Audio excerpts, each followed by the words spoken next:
is our world, held in space like an imaginary transparent globe, seen from a point opposite the South Pole.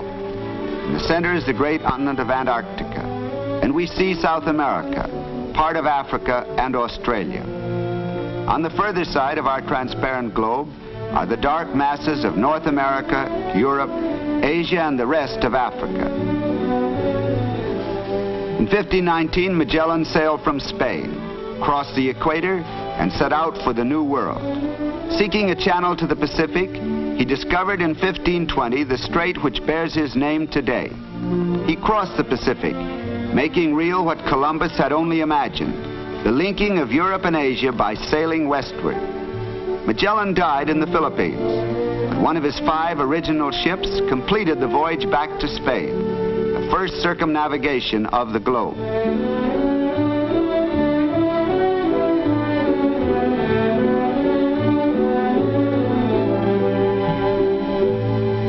Thus, Magellan was the first European to set eye on the region we know as Chile, when he made his way through the tip of South America, which of all the continents lies nearest the South Pole. Down the Pacific coast stretches the 2,600-mile length of Chile. The central part is today rich and prosperous, but the southern part is still remote, comparatively unpopulated, largely unknown. Yet how richly it deserves to be known. This land of beauty, this region so full of contrasts in its gifts from nature.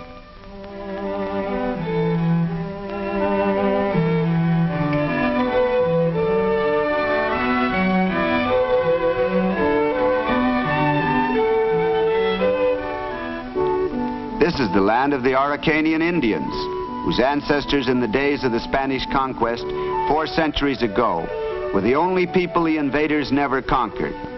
Today they are only a remnant of that great tribe. The Araucanians still spin their wool in the way their ancestors spun llama wool when the wondering gaze of Europeans first fell upon the Indians of America. Through the years, the growing settlements of the white man gradually forced the Araucanians southward. Here in southern Chile, they live on reservations like North American Indians. But this homeland is their own, secured to them by the Treaty of 1883 with the Chilean government.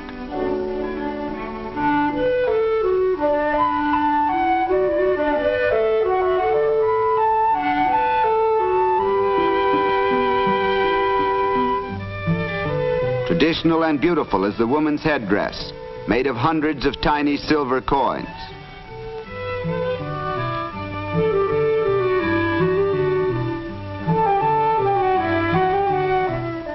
They cling tenaciously to their old ways, such as this method of cleaning peas.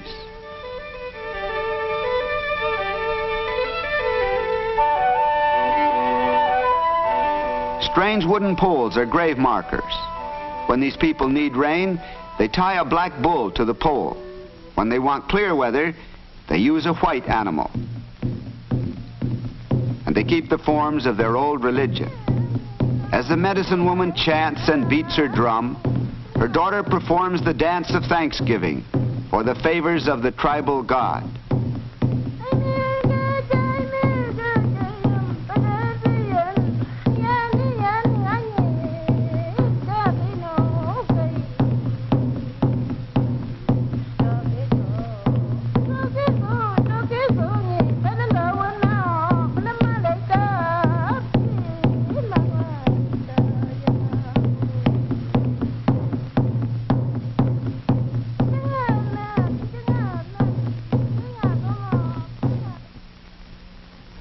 More than 70% of Chile is mountainous. Some of these mountains are volcanoes, which may become active at any time.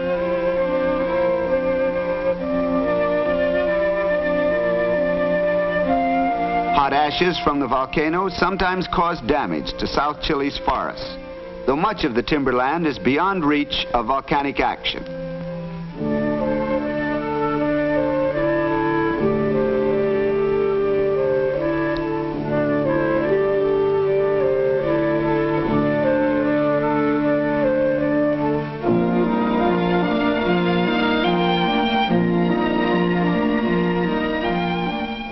inhabitants of the forest clearings have been timber cutters ever since colonial days. The forests, among the densest in the world, still cover about 1/2 of the land. For a small country, Chile has a splendid, though undeveloped, resource in her timber.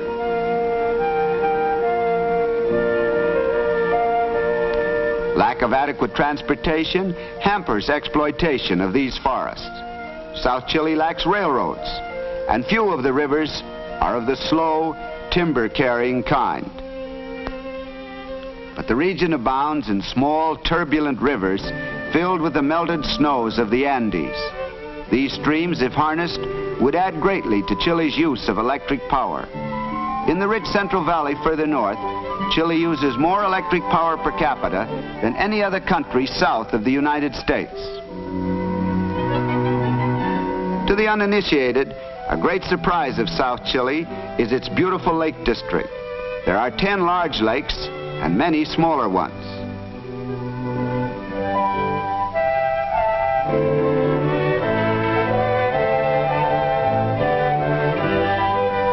At Pucón, the lake is lovely, the mountains impressive, and the climate generally pleasant, as tourists will learn in increasing numbers.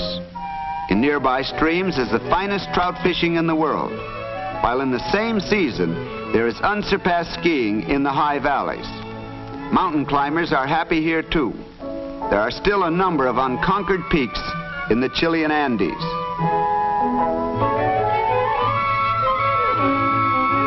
This region is much like the Bavarian Alps, not only in its scenery, but in many of its buildings, such as this little church.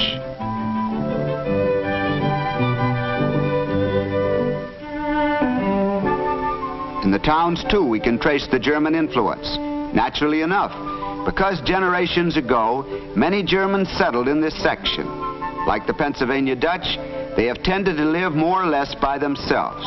There has been little intermarriage with the Chileans. They brought from Germany their commercial ability as well as architectural ideas. The Germans here are only one example of a striking fact about Chile, namely the influx of many different races. There are, for instance, many British and Basques, Irish and Yugoslavs.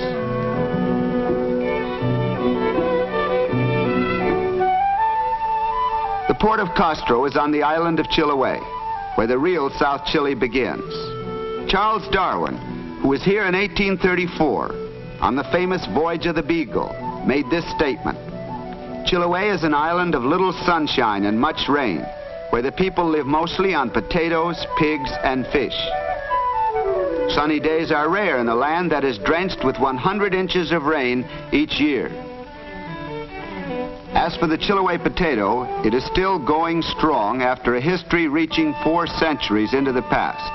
Potatoes first came to Europe from this very island, though we now believe that the Incas brought them here from Peru and Bolivia. Shipment of potatoes from Castro to the rest of Chile is a thriving business. The men of this island have become the sturdiest of all South American sailors. They have furnished a large number of those who man not only Chile's merchant ships, but also her naval vessels. They are descendants of the unconquerable Araucanian Indians and the adventurous and hardy Spaniards who came to Chile centuries ago. Typical of this blending of Spanish and Araucanian strains are these young women, school teachers from Castro.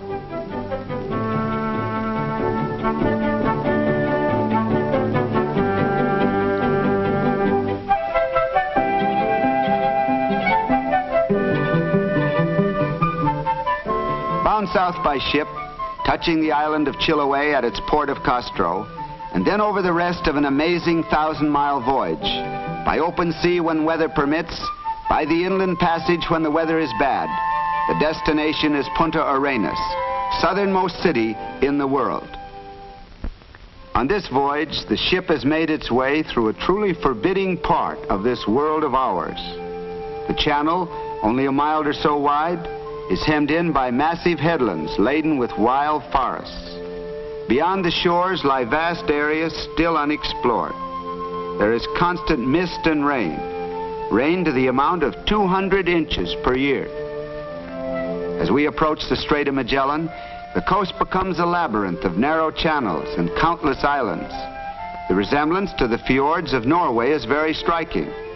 Great glaciers, formed in deep Andean troughs, come down to a coast continuously lashed by rain and high winds. In back of these glaciers lies an extraordinary ice field, 200 miles long, largely unexplored. If we could look at southernmost Chile in cross-section, we would see that high winds from the Pacific, cloud-laden skies, low temperatures, and torrential rains join in assaulting the coastal area with a nearly continuous bombardment of the worst weather in the world.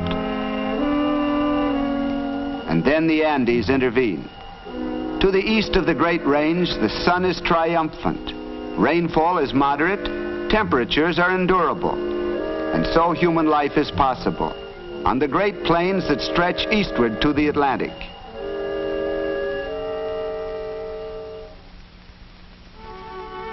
Yes, at journey's end, at the town of Punta Arenas, the world again takes on its accustomed look. After the long journey from the north, much of it through uninhabited regions, here is a busy and attractive little port of 25,000 inhabitants. Most of the men among the passengers are coming down for the annual shearing in the nearby sheep country.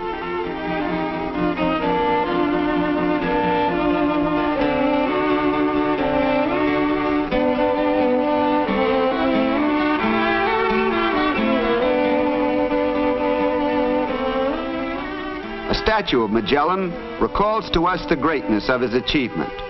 He discovered a way to the Far East by sailing westward, a way to hurdle that great obstacle, the newfound continent of America.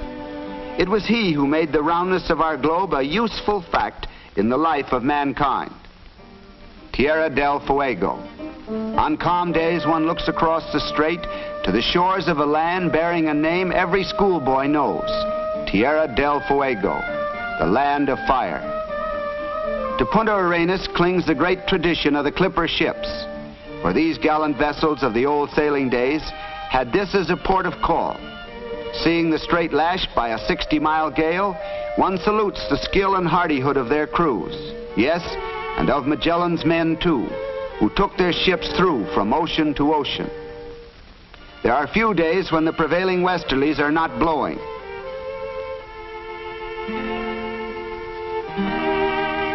The grasslands withstand the stiff breezes well enough, but the trees have a hard time of it.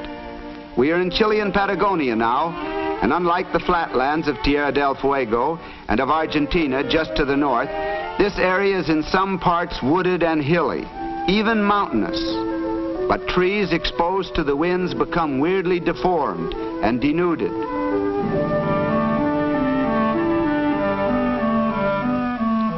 And erosion has worked fantastic designs among the mountains.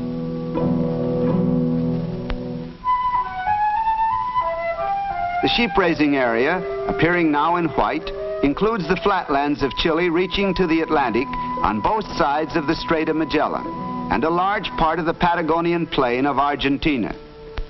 Strangely enough, the great value of this region for sheep-raising was not realized until about 1877. When enterprising newcomers from England and Scotland started it all. By 1885, there were about 40,000 head of sheep. In another half dozen years, there were 500,000. And today, there are more than 3 million.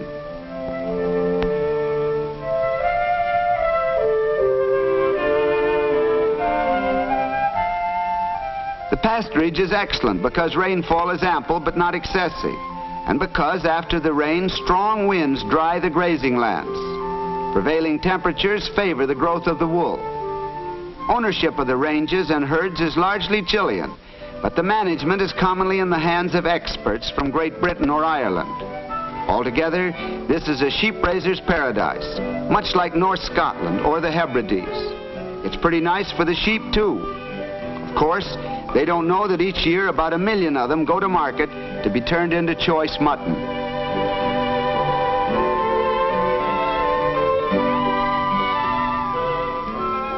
It is not unusual for one of the big estancias or ranches to be 50 miles long and 30 miles wide, to cover about 1 million acres, and to maintain sheep numbering hundreds of thousands. The ranges are so vast that some herders do not come in more than twice a year. This indeed is sheep raising on an heroic scale.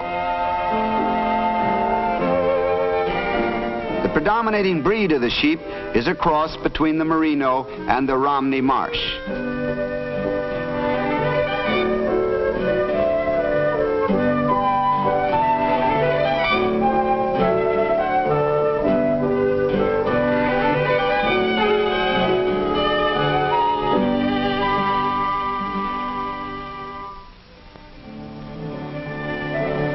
The great event here in the Chilean sheep country is the clip, or shearing. The men who do this work are experts who turn up once each year. Many of them came in on the boat from Chiloé. The shearing is a heavy job, which takes from 6 weeks to 2 months. It is piecework, with an average man shearing about 100 sheep per day, and the most expert doing nearly twice that number. The men are unionized and well paid. Part of the skill in this work is in taking off the fleece all in one piece. For shearing on this scale, electric machinery is needed.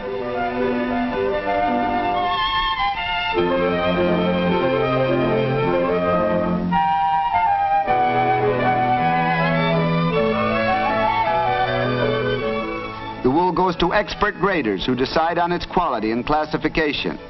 These specialists are often men who have come all the way from England just to do this work.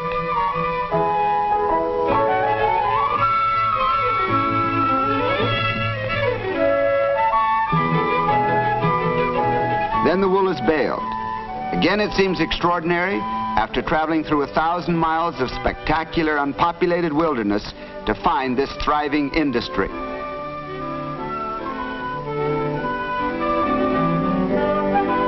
One of the results of the unionization of these men is that the employer is required to provide 3 or 4 pounds of fresh meat every day for each man. So the sheep shearer is not only paid well, he eats well. On the other hand, he is not employed by the year.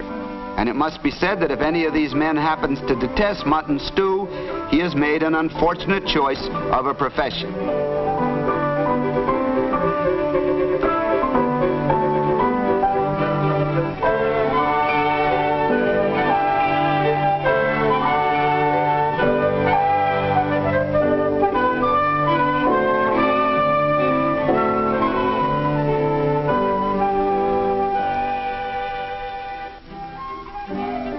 As for the sheep, what they get after the shearing is a complete surprise. A nice thorough dipping in a bath of creosote. Whether they really like it or not is open to question, but it's good for them. It prevents disease. And even a sheep likes to feel well.